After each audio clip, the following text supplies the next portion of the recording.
Hey, this one kept me up finishing it, and honestly, I don't think you'll stop early. Watch it through, you'll see why. And if you're new here, subscribe, one tap, means a lot. I knew I was in trouble the second I walked into Northline's Raleigh lobby, and the front desk woman wouldn't look up. She usually hit me with a chipper, "Morning, Mr. Mercer." That day, nothing. Eyes locked on the floor like she'd dropped something and couldn't find it. I scanned my badge, heard the beep, and my phone buzzed before the reader even spit it out. Urgent performance review 4C 9:15 in the morning. No sender, no explanation. That's not how you schedule a real review. That's how you set it up so the guy walks in smiling and only understands it when the first sentence lands. Quick note, before listening, share which city or country you're watching from. And let's continue. What made it feel personal was the timing. I just closed 11 straight quarters of commercial growth. 3 weeks earlier, I'd hauled a $31 million deal over the finish line with Brightwell Clinics, a network of private hospitals that nearly broke procurement trying to drag it out. 2 cities, 4 flights, and enough hotel coffee to deserve hazard pay. And now, a mystery review with no prep and no paper trail. I didn't walk straight to 4C. I took the long loop around.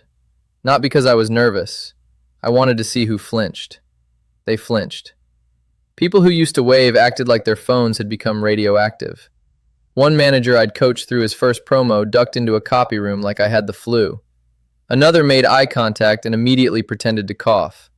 That told me everything. This wasn't just a cut, it was coordinated. I ducked into my office, shut the door behind me, and went to the bottom drawer. Not for photos, not for memories, for paper. My original employment agreement was still there, the one I negotiated when the company was broke and begging lenders for meetings. I pulled it out, flipped past the fluff, and landed on Clause 1T. Ran my thumb along the initials like I was checking if they still mattered. They did. Clause 1T was my seatbelt, protection if they shoved me out right before the incentive lock-in. It didn't care how friendly the exit was. It only cared about timing. I slipped it into a blank manila folder, closed the drawer, checked my jacket in the reflection off the glass, and walked toward conference room 4C like I was just heading to a normal Tuesday meeting. Maris didn't waste time. "Tobin, thanks for coming in. Please have a seat." Blair slid a single sheet across the table, the kind you can pretend is routine if you move fast enough. Maris didn't say anything else. She just looked at me like she expected something, an outburst, maybe a confused question.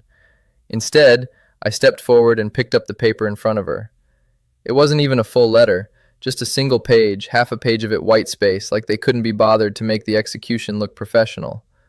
I scanned it fast, legal sanitized, buzzword heavy, no cause cited, just organizational changes, strategic realignment, and position no longer required. It might as well have said, "We wanted to cut costs and picked you. No thanks for the Brightwell deal." No mention of my team. No signature line for discussion or clarification. Just final. Blair looked like she wanted to say something, but she didn't. She was gripping that checklist so tight her knuckles had gone gray. That's what guilt looks like when it doesn't have permission to speak. Maris folded her hands like a school principal. "You'll receive the full separation documents by end of day. They'll include your healthcare transition and COBRA info. We'll also coordinate return of company equipment, laptop, phone, key cards. You'll be paid through Friday." She said it like a script. No warmth, no space for response. She knew exactly what she was doing and was trying to make it sound like just another day in HR. I stayed standing, didn't even blink, and kept the page in hand, holding eye contact long enough for it to feel awkward. That's when I noticed Blair flinch, not at me, but at the silence. She slid the folder across the table like she was offering me a favor, but her hand was shaking. "Your packet," she said. "It has everything you need." "No, it doesn't," I said, and I didn't look at her. I looked straight at Maris. She didn't respond to that, just reached out, palm up, and said, "Your badge, please." I pulled my photo badge from my pocket and placed it in her hand without a word. The plain access card stayed tucked in my wallet. The moment the plastic touched her skin, she relaxed. I saw it in her shoulders. People like Maris depended on reactions. Anger, panic, pleading. I gave her none. That's how you make them nervous. Behind her, one of the blinds was slightly bent, letting in a narrow line of morning light. I caught Blair looking at it, like even she couldn't stand the room. I nodded once, tucked the notice under my arm, and walked out. I didn't pause, didn't ask a single question. But in my head, I was already lining up the facts. I wasn't fired for cause. They gave no justification. And they did it the day before my incentive window closed. That one-page cut just cost them 7 figures. And I still had the clause that proved it. I walked past the first bank of elevators without slowing down. No way I was riding down to the parking deck like a guy who just lost. Instead, I cut over to the executive side, slid the access card from my wallet, swiped it, and waited for the soft click. Still worked. They had my photo badge, but IT hadn't killed access yet. That told me they moved fast on theater, slow on infrastructure. The top floors smelled like toner and dry carpet, not panic. Legal sat up there. So did compliance. The people who actually read the fine print. I'd spent enough late nights there during the Brightwell grind to know who still had a working spine. I knocked once and pushed into Wiley Harton's office. He looked up and frowned before I even said a word. "Tell me this is a rumor," he said, already closing the door. "It's real," I told him. No cause, no conversation. They pulled the trigger inside the Clause 1T window. He didn't ask what I meant. Wiley wasn't built for small talk. I pulled the folder from under my arm and dropped it on his desk, not like a threat, more like a mechanic laying out the right wrench. "Original contract," I said. "Amendments, signatures, clear language. Everything they forgot still exists." He opened it, scanned the first page, then went right to the tab I'd marked in red. Clause 1T. His eyes moved quick, then slower the second time through. I watched the change happen, not in his face, but in the way he straightened his back. "Did they initial every page?" he asked. "All of them, including Graham Keswick." Wiley let out a breath like he was trying not to say something too soon. Then he said, "Then it's enforceable. And if they try to build a fake cause retroactively, it gets worse, especially with that timing." I didn't smile. I just waited. "Stay quiet," Wiley added. "Don't post anything. Don't call anyone on the exec floor. Let the paperwork do what it's supposed to do." He looked back down, ran a finger across the signature line. Then he said something I didn't expect. "You're not the first one to see it. Graham's been skipping process for months. Legal's been documenting more than leadership knows." That landed heavy. My clause wasn't just a parachute. In the right hands, it was leverage. Before I stepped out, Wiley stood. "There's one more thing you should know," he said. "The board's been prepping something sensitive. Investors, due diligence, the kind of external eyes that don't like surprises. You getting fired this close to an incentive lock-in? Bad timing for them. Good timing for you." I nodded once. "Loop compliance. Don't wait." He didn't hesitate, just gave me that tight, knowing look like he already had the next call lined up. Then I turned and walked down the hall toward compliance, still moving like I belonged there. Because for now, I did. I didn't knock. I just walked into Tamsin Crow's cube and dropped the folder flat on her desk. She looked up, eyes already wide. "Please don't tell me it's true." "It's true," I said, "and I need you focused." She didn't ask follow-ups. Tamsin had worked under me back when compliance was 2 rooms and a hallway. She knew I didn't waste time, and I didn't bring folders unless something was on fire. I didn't give her a sob story. I gave her documents, signed agreement, amendment trail, incentive schedule, Clause 1T marked in yellow, red tab on the side. She started flipping through with both hands, eyes darting line to line, faster than most attorneys. Page 4, page 7, appendix. Then she stopped. She saw the lock-in date, saw the timestamp from the termination email. Her jaw set like it always did when something ugly hit her desk. "They cut you inside the protection window," she said. Not a question, a statement. "By about 31 hours, I said. "And they left Clause 1T active. They didn't even try to renegotiate."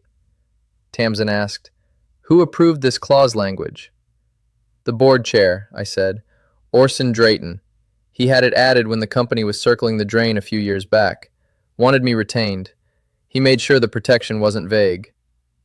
Tamsin didn't even nod. She just reached for her keyboard and started pulling metadata. "I want to see DocuSign logs, sign-off timestamps, internal routing," she said. "I'll need HR's implementation memos too, anything tied to headcount planning." She was already 3 steps ahead. Her monitor filled with file paths and audit trails. I watched her dig in, clicking through shared folders and admin layers that most people in the company didn't even know existed. 5 minutes in, she said, Maris put her name on half the internal approvals, but none of the public-facing changes. She knew what this looked like. She tried to keep her hands clean, I said. She failed, Tamsin muttered. She hit on an internal memo labeled Strategic Reductions, First Quarter. The date didn't match the headcount action. She double-checked the approval chain and said, That's sloppy. They'll try to say it's an oversight. It's not. I waited for the right pause, then said, There's a fail-safe trigger. Her fingers froze over the keys. What kind of trigger? If anyone edits my employment record, inserts a fake warning, or backdates anything, a sealed packet gets emailed automatically. External attorney, board counsel, time-stamped attachments. Tamsin turned her head slowly, like that detail changed everything. Okay, she said. That's smart. It's not theater, I said. It's insurance. She looked back at the screen, pulled another report, and said, I'm walking this to Elowen Voss myself, quietly. I didn't have to explain why that mattered. Elowen was general counsel. She didn't care about company gossip or HR politics. She cared about risk, and this was about to become hers to manage. Do it now, I said. Quiet, but now. Tamsin slid the folder off her desk, stood, and headed toward the back corridor where executive legal kept their offices. I didn't wait for the handoff. I turned, walked out like I still had clearance, and didn't stop until I hit the elevator. They'd started something they couldn't rewind, and they didn't even realize it yet. I walked 3 blocks until I found a hole-in-the-wall coffee shop with peeling paint, unstable tables, and decent Wi-Fi. I picked the far corner, ordered a bitter espresso, and sat with my back to the wall. I wasn't hiding. I just didn't want to be in my car when the panic started. My phone sat face up, screen black. I watched it like a bomb tech watches a timer. Nothing for a while. Then a buzz. Tamsin. She forwarded me 3 screenshots in a row. Internal email threads, all time-stamped within 20 minutes of me leaving the building. Her caption under the first one, You were right. According to her notes, Maris had stormed into a corner conference room and demanded every file tied to my contract, my reviews, my incentives, anything they could twist into a narrative. She'd slammed a binder on the table and told Blair to build the file now, like retroactive documentation worked on federal contracts. Blair had started pulling random PDFs from shared folders. Tamsin said she looked like a high school kid pretending she forgot to do the homework and was trying to piece it together in homeroom. Then came the part that mattered. Maris called Ronan DeWitt from Records and told him to unarchive everything on Mercer, including the original contract renegotiation logs. Ronan didn't push back. That's not who he is. But he logs everything. Every request, every timestamp, every access. And logs don't have loyalties. Wiley texted next, short and cold. Elowen has it. She's not happy. That line almost made me laugh. Elowen didn't do not happy. She did exposure risk. Tamsin filled in the rest later, said Elowen went quiet when she saw the dates, then asked one question. Who authorized this termination without legal review? No one answered. Harlan Pike, our CFO, got dragged in about an hour later. I didn't hear from him directly, but Tamsin circled back to me that evening and said Harlan looked like he'd swallowed glass when he ran the numbers. Their plan to save $1 million by kicking me before the lock-in window triggered the exact opposite. Depending on the interpretation of Clause 1T, acceleration terms, penalties, severance guarantees, they were staring at a total somewhere between $1.8 and $2.1 million. That didn't include legal fees if they stalled or tried to drag it out. Then came the twist. Maris tried to insert a performance note into my file. Generic stuff. Concerns regarding leadership consistency. No source, no date. Thin as tissue and meant to smell like smoke without starting a fire. Probably figured it could float just long enough to stall legal. What she didn't know was that the minute anyone touched my file without the right internal tag, my failsafe activated. The email blast went off 10 minutes later. Tamsin sent me a screen cap. A board-level inbox lit up with a time-stamped packet, full attachment stack, subject line flagged red. One look at it, and anyone with legal training would know what happened. She messaged me one sentence. They just made it worse. I leaned back, let the noise of the coffee shop fill my ears, and waited for the next move. My phone lit up again around 3. Wiley's name. No emojis, no preamble. He answered before I could say anything and went straight into it. Elowen pulled the trigger on an emergency, he said.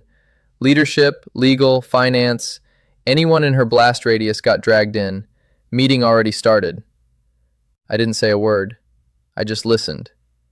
She brought printed copies, Wiley continued. Clause 1T, highlighted. The termination timestamp. The lock-in window. She made them hear it out loud. I could picture it clearly.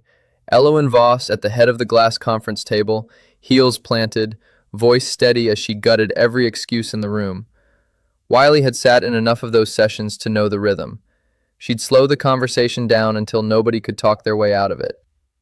Graham came in late, Wiley added, acting annoyed like he was the one being inconvenienced. First thing out of his mouth was, "We already terminated him, so it's done." He paused, then said, "Maris jumped in right after. Claimed she followed procedure. Said the timeline was misunderstood. Tried to sound like she was caught in the middle. But Elowen wasn't having it. She laid the contract on the table like it was evidence in court," Wiley said. "Read the clause aloud. Emphasized the 36-hour window and the penalty language. Then pointed at the initials, Graham's, Maris's, and Orson's." Wiley told me the room went dead quiet. No one even pretended to take notes. Graham tried to brush it off, Wiley said. Told the room, "Nobody reads those sections." I didn't have to ask what came next. Elowen shot back, "Then you shouldn't sign them," Wiley said. Didn't even raise her voice. She just let the weight do the work. I leaned forward, elbows on the table. The noise of the coffee shop blurred out. "She asked who approved Clause 1T originally," Wiley went on. "When Orson's name came up, that's when things shifted. You could feel it. Like they all realized how far this could go. The board chair's signature turned it into something bigger. This wasn't just about my job anymore. This was about a legal landmine buried under their own paperwork." Elowen reminded them that Northline's got outside eyes on it right now, Wiley said. Due diligence, investor audits, all of it. She spelled it out. If this goes public, it doesn't just cost money. It damages trust. That line hit harder than anything else. "Elowen isn't protecting you," Wiley added, calm and clear. "She's protecting the company from blowing up in front of partners." He paused again, then told me Dax Halpern spoke next. Board member, ex-dealmaker, not a man who likes wasted time. Dax asked, "How fast does this escalate if Mercer talks?" I blinked. "What did Elowen say?" "One word," Wiley said. "Fast." And just like that, it clicked. They weren't trying to contain damage. They were trying to figure out who'd take the fall so the rest of it didn't crumple in public. "Maris and Graham just got handed a countdown," I said. Wiley didn't confirm or deny it. He didn't have to. Then he said, "What do you want me to do next?" I told him, "Keep listening, keep logging, and wait." By the next morning, the tone of the updates changed. People weren't covering their mistakes anymore. They were scrambling to survive them. Tamsin kept things tight. She called from her personal cell, not the company line. "Maris is throwing everything at the wall," she said. "Different versions depending on who's in the room." "What's today's excuse?" I asked. "She's starting with redundancy again. Claims your division is being absorbed into a new structure, but now there's a second version." "Let me guess. Compliance risk?" Tamsin didn't answer for a second. Then she said, "Yes, Brightwell specifically." That one got under my skin. It was calculated, just enough to sound like a real concern, but vague enough to scare a board into freezing a payout. "She's testing phrases," I said. "Compliance risk works because it sounds objective. She's hoping no one looks too closely." But someone already had. Tamsin sent me her own notes from 3 months back. She documented a flagged clause in the Brightwell contract, some sales language the team tried to push through without legal. I'd been the one who stopped it, refused to sign until it got cleaned up. That wasn't negligence. That was me doing the job they were paying me high 6 figures to do. "If they want to call that reckless," I said, "they'll be opening up their own process to discovery." Tamsin didn't disagree. "They won't survive that," she said. "If they drag it into sunlight, you won't be the only name in the story." Meanwhile, Wiley had been working quietly. He called late that afternoon and opened with a question. Do you know about the email chain? No, I said. What email? He let a beat pass. I didn't share it earlier because I wasn't sure it would matter. Now it does. Wiley had been keeping a folder of incidents tied to Graham, documents pushed through without legal review, unsigned approvals, fast-tracked contracts. He didn't collect them out of spite. He collected them because he knew eventually someone would need proof, and he didn't want to be caught flat-footed when consequences finally showed up. He had one email chain that mattered more than the rest. Graham, replying to a policy update draft, wrote, "No legal review, just send it." The email was forwarded. It was time-stamped. It was attached to a document that later went out to external partners. Not rumor, not spin, not secondhand, direct. That changed everything. Now it wasn't just about Clause 1T or my payout, it was about the risk profile of the person running the company. Wiley didn't spell it out, but the implication was clear. He was handing the board a flashlight and pointing at the rot in the floorboards. When Maris's attempt to create cause failed, she lost control of the room. But when Wiley laid down the forwarded email, it shifted the pressure. The target wasn't just HR anymore, it was executive leadership. Elowen's wording changed, Wiley told me later. She didn't call it a mistake anymore, she called it a governance problem. That was the moment Graham stopped cracking jokes and started pulling people into side conversations. Too late. The cause angle hadn't just failed, it backfired. Now they weren't trying to deny a mistake, they were trying to figure out how many floors they had left before the whole building collapsed. My phone buzzed just after 7. No contact name, just a Charlotte area code. I didn't hesitate. When your name's bouncing around a boardroom, silence gets expensive. Mercer, I said. Tobin, this is Dax Halpern. The name landed clean. I hadn't spoken to him directly before, but I knew his profile. Former M&A specialist, now board strategist with a reputation for solving fires before they showed up on earnings calls. He didn't waste time. Are you planning to go public? That was his first line. Not, how are you doing? Not, let's talk this through. Just the real question. I leaned back in the chair and said, that depends on whether you plan to honor the contract. Silence. Then a short breath. I'm listening. I don't want a circus, I said. I want what I earned. I want Clause 1T enforced as written, with no delays. My employment record left untouched, and I want certain people kept away from the team I built. He asked, which people? You know which ones, I said. The ones who pulled the trigger. I don't want Maris digging into my analysts or Blair rewriting history in one-on-ones. If I walk away, I want the fire to stop with me. He didn't interrupt. That told me everything. He was taking notes, or someone was listening in. Either way, it meant he took the call seriously. Let's talk numbers, he said. You tried to save 1 million, I told him. That move failed before the ink dried. 1T puts the range between 1.8 and 2.1, depending on how hard you want to drag it out. I'm not bluffing. I'm not panicked. I'm prepared. Dax didn't challenge the range. He just asked what else I wanted besides the check. I want neutral reference language in writing. I want protection for Wiley and Tamsin. No retaliation, no reshuffling. They didn't leak. They didn't grandstand. They did their jobs. You don't touch them. Understood. One more thing, I said. I want written acknowledgement that the compliance concerns I raised on Brightwell were valid and handled. No vague language. I want it in plain English. He paused longer this time. You're not trying to cash out, he said. You're trying to clean the slate. I'm not walking away dirty just because they got sloppy, I said. If I leave quiet, it's because we got it done right. Dax let out a small exhale. Then he dropped the line that told me where this was really going. Orson's not happy, he said, and not with you. I already knew that, but I let him say it anyway. He pushed for the clause back when the board was begging you to stay. Now Graham's arrogance makes it look like Orson can't control his own leadership team.